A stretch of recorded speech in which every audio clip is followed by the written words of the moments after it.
മുഖ്യമന്ത്രിയുടെ ദുരിതാശ്വാസ നിധിയുമായി ബന്ധപ്പെട്ട് സംസ്ഥാന സർക്കാരിനെതിരെ ഗുരുതര കണ്ടെത്തലുമായി CAG.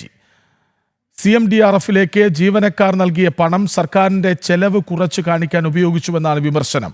റവന്യൂ കമ്മിയും ധനകമ്മിയും യഥാർത്ഥത്തിലുള്ളതിനേക്കാൾ കുറവെന്ന് വരുത്തി തീർത്തുവെന്നും CAG പറയുന്നു. സംസ്ഥാന സർക്കാരിന്റെ സാമ്പത്തിക പ്രതിസന്ധിയുടെയും ധനകാര്യ മിസ്മാനേജ്മെന്റിന്റെയും ആഴം വ്യക്തമാക്കുന്ന കണക്കാണ് പുറത്തുവന്നത്.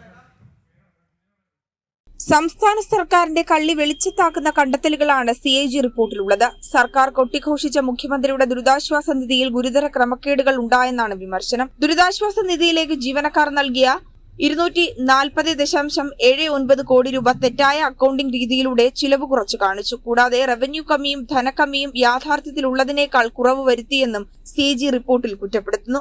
ഇതിലൂടെ സാമ്പത്തിക സ്ഥിതി തെറ്റായി ചിത്രീകരിക്കാൻ സംസ്ഥാന സർക്കാർ ശ്രമിച്ചുവെന്നാണ് വിമർശനം.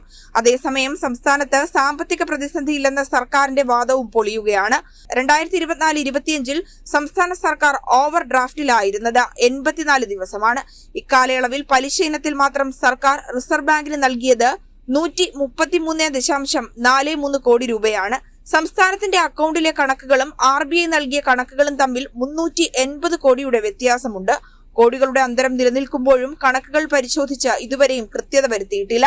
ട്രഷറി നിയന്ത്രണം അടക്കം നിലനിൽക്കുമ്പോഴും ജനങ്ങളെ പ്രതിസന്ധിയിലാക്കുന്ന ദൂർത്താണ് സർക്കാർ തുടരുന്നതെന്ന് വ്യക്തമാക്കുന്നതാണ് CAGയുടെ കണക്കുകൾ. 3000 കോടി രൂപ കടമെടുത്താണ് ക്ഷേമ പെൻഷൻ വിതരണം ചെയ്തത്. ആനുകൂല്യങ്ങൾ നൽകി ജനങ്ങളുടെ കണ്ണിൽ പൊടിയിടാൻ ശ്രമിക്കുന്നതിനിടയിലാണ് സർക്കാരിന്റെ ധൂർത്ത് വെളിപ്പെടുത്തുന്ന കണ്ടെത്തലുകൾ കൂടി പുറത്തു വന്നിരിക്കുന്നത്. ജനം, തിരുവനന്തപുരം.